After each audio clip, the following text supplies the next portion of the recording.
نحمده ونصلي على رسوله الكريم أما بعد أعوذ بالله من الشيطان الرجيم بسم الله الرحمن الرحيم قل إن كنتم تحبون الله فاتبعوني يحببكم الله صدق الله مولانا العظيم وصدق رسوله النبي الكريم ونحن على ذلك لمن الشاهدين والشاكرين والحمد لله رب العالمين۔ خطبہ مسنونہ کے بعد بہت ہی مقدس آیت کریمہ تلاوت کرنے کا شرف حاصل کیا ہے۔ آئیے سب سے پہلے پیارے آقا سرور کائنات فخر موجودات روح فدا جناب محمد الرسول اللہ صلی اللہ تعالی علیہ وآلہ وسلم کی بارگاہ مقدسہ میں بہت ہی ادب و احترام کے ساتھ درود شریف پڑھیں۔ اللہم صلی علی سیدنا مولانا محمد الموجود والکرم بارک وسلم صلاۃ سلام علیک یا رسول اللہ۔ جس آیت کریمہ کو تلاوت کیا ہے، جس کا سیدھا سادہ ترجمہ ہے، رب نے اپنے محبوب سے فرمایا،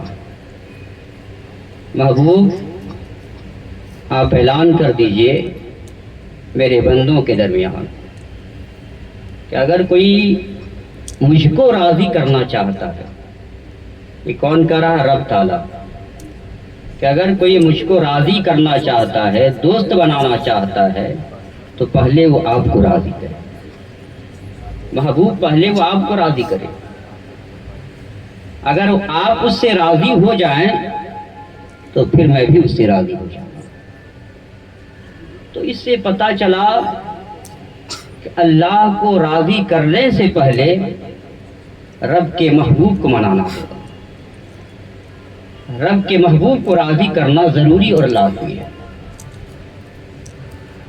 اللہ تبارک و تعالیٰ کے ارشاد باری ہے، اور رب کے محبوب سے محبت کیے بغیر وہ چاہے کہ ہمارا اعمال رب کی بارگاہ میں پہنچ جائے تو کوئی اعمال قابل قبول نہیں، چاہے وہ نماز ہو، روزہ ہو، حج ہو، کچھ بھی ہو۔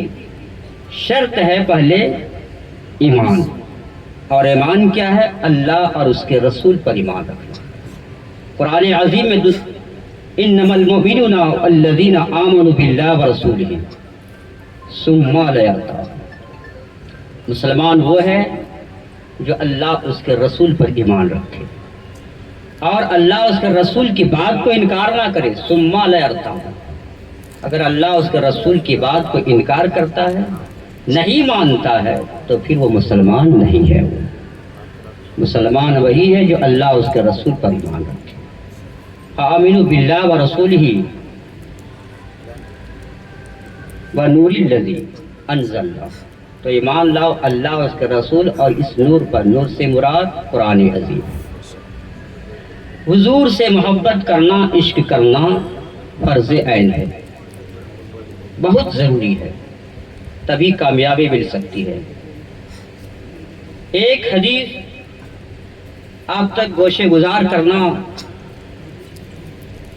چاہ رہا ہوں کہ حضور سے کس طرح محبت کی جائے۔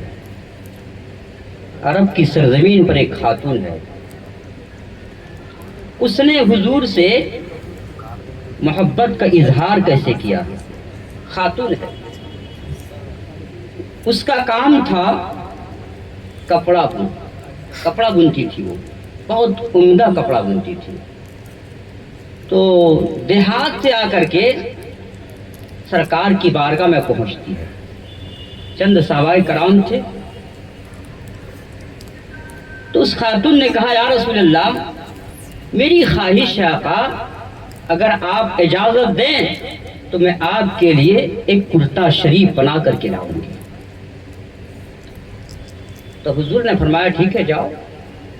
چلی گئی اور اپنے حیثیت کے مطابق اچھا کپڑا خرید کر کے لائی۔ اور اس کو اپنے ہاتھ سے سلتی ہے. خوب بہتر سے اچھا بنانے کی کوشش کی. وقت لگا ہوگا. جب کرتا شریف تیار ہو گیا تو اب سرکار کی بارگاہ میں پھر پہنچتی ہے. چند صحابہ پھر تشریف فرما تھے اور بہت خوش ہو کر کے آئی کہ سرکار کی بارگاہ میں میرا یہ چھوٹا سا تحفہ قبول ہو جائے، میرے لیے بہت بڑی بات ہے. تو حضور کی بارگاہ میں پیش کیا. کپڑا بہت اچھا تھا اور بہت خوبصورت بنائی بھی تھی. عرض کرتی آقا یہ چھوٹا سا میرا تحفہ ہے، آپ قبول کر لیتے تو بڑا اچھا ہوتا. آپ کا تحفہ چاہے جتنا مہنگا ہو، قیمتی ہو، لیکن دینے کا طریقہ یہ ہو کہ اس میں عاجزی ہو. یہ نہیں کہ میرا تحفہ بہت مہنگا ہے، بہت قیمتی ہے، غرور تکبر نہ آئے، بلکہ یوں کہے کہ یہ چھوٹا سا تحفہ ہے، قبول کر لیتے تو بڑا اچھا ہوتا. مثلاً یہ سمجھا اور قریب سے میں بتاؤں آپ کو کہ آپ میں سے چاہا کہ حضرت کی خدمات کو دیکھ کر کے دل نے چاہا کہ حضرت کی بارگاہ میں کچھ تحفہ ہم پیش کریں. حضرت مفتی صاحب کی بلا کی بارگاہ میں آپ کا دل نے چاہا کہ اتنی خدمات ہیں ان کی، صرف یہی نہیں، اس سے کولکاتہ سے باہر بھی ان کی دینی خدمات ہے. تو آپ کی محبت نے انگڑائی لیا کہ حضرت کی بارگاہ میں ہم کچھ پیش کریں. تو آپ اگرچہ آپ کا تحفہ بہت مہنگا ہے، لیکن پھر بھی آپ جب پیش کریں تو آپ کے اندر ہو کہ حضور یہ میرا ایک چھوٹا سا تحفہ آپ کا قبول کر لیتے تو بڑا اچھا ہوتا. تو یہ بھی دیکھیں گے کہ اتنا مہنگا تحفہ خرید کر کے لایا، مگر عاجزی اس بندے کے اندر تو بہت ہے. اور اللہ عاجزی کو پسند فرماتا ہے، تکبر اور غرور کو پسند نہیں فرماتا. ان اللہ لا یحب المستکبرین. تو خرید بنا کر کے لائی، کہا حضور یہ چھوٹا سا تحفہ ہے، قبول کر لیتے تو بڑا کرم ہوتا. حضور نے قبول فرما لیا. پھر اندر تشریف لے کے گئے اور پھر اس کرتا شریف کو اپنے زیبتن فرمایا. پھر باہر آئے. چند صحابہ تھے. تو حضور کو اللہ نے تو بہت خوبصورت بنایا ہی ہے. اللہ نے حضور سے بڑھ کر کسی کو خوبصورت بنایا ہی نہیں. ہم اور آپ کپڑے کو خرید کر کے پہنے، سلوا کر کے، تو اس کپڑے کے ذریعے سے آدمی خوبصورت لگنے لگتا ہے. ارے یار آپ کے جسم پر یہ کپڑا بہت اچھا لگ رہا ہے، بہت اچھا کھل رہا ہے. لیکن حضور کے جسم پر کپڑا جو پہن لیتے تھے، حضور کے وجہ سے کپڑا اعلیٰ ہو جاتا تھا. کپڑا سے نہیں بلکہ حضور کی ذات سے کپڑا اعلیٰ ہو جاتا تھا اور اچھا لگتا تھا، کیونکہ حضور تو بہت خوبصورت ہے. تو صحابہ کہنے لگے یا رسول اللہ بہت اچھے لگ رہے ہیں آپ، حضور بہت اچھے لگ رہے ہیں. آقا علیہ السلام کے بارے میں رب نے فرمایا النبی اولی بالمؤمنین من انفسہم. نبی مومن کے جان کے قریب ہیں. آپ کیا سوچ رہے ہیں وہ بھی سرکار جانتے ہیں. یہ عقیدہ ہونا چاہیے اہل سنت والجماعت کہ ہمارے نبی دیکھ بھی رہے ہیں، جان بھی رہے ہیں، آپ کیا سوچ رہے ہیں وہ بھی جان رہے ہیں. اور اگر اس پر ایمان نہیں ہے تو پھر وہ مومن نہیں ہو سکتا ہے. کیونکہ رب نے دوسری جگہ ارشاد فرمایا ثم لا يرتابوا، اللہ اس کے رسول کی بات کو انکار کیا تو وہ مسلمان نہیں ہو سکتا. رب نے کیا فرمایا کہ نبی مومنوں کے جان کے قریب ہیں. تو اس صحابہ کرام میں سے عبد الرحمن بن عوف بہت جلیل القدر صحابی بیٹھے تھے. کہا حضور بہت اچھے لگ رہے ہیں. سرکار نے پوچھا کیا چاہیے کیا؟ کہا ہاں حضور مل جاتا تو بڑا کرم ہوتا. پھر حضور اندر تشریف لے گئے، پھر اتار کر کے لائے اور اس کپڑا کرتا شریف کو عبد الرحمن بن عوف کے حوالے کر دیا. اب دیگر جو صحابہ تھے آپس میں کہنے لگے کہ عبد الرحمن بن عوف نے یہ اچھا نہیں کیا.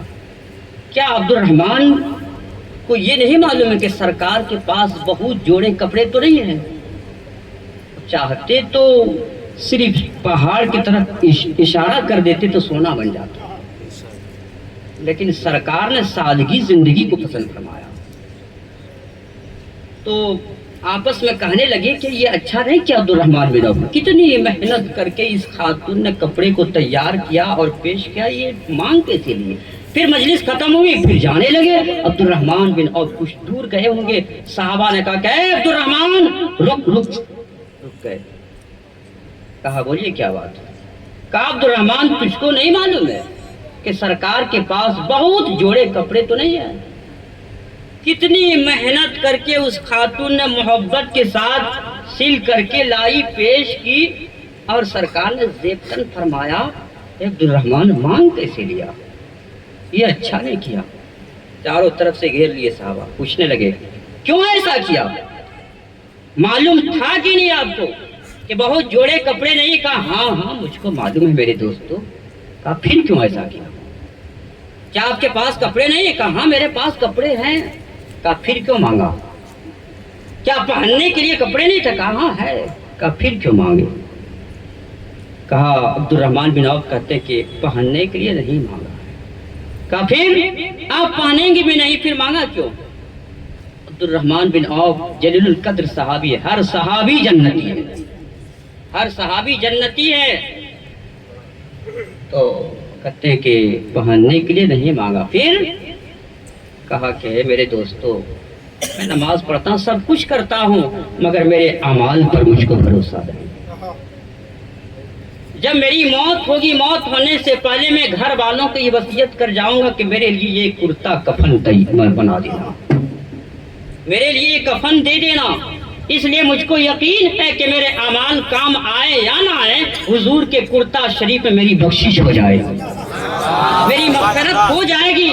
صحابہ کرام کو یہ یقین تھا سرکار کی ذات سے. تو صحابہ کرام جب حضور کے جسم اطہر سے جو چیزیں لگ جاتی تھی, یہ عقیدہ تھا ان کا, تو حضور سے کتنی محبت ہوگی.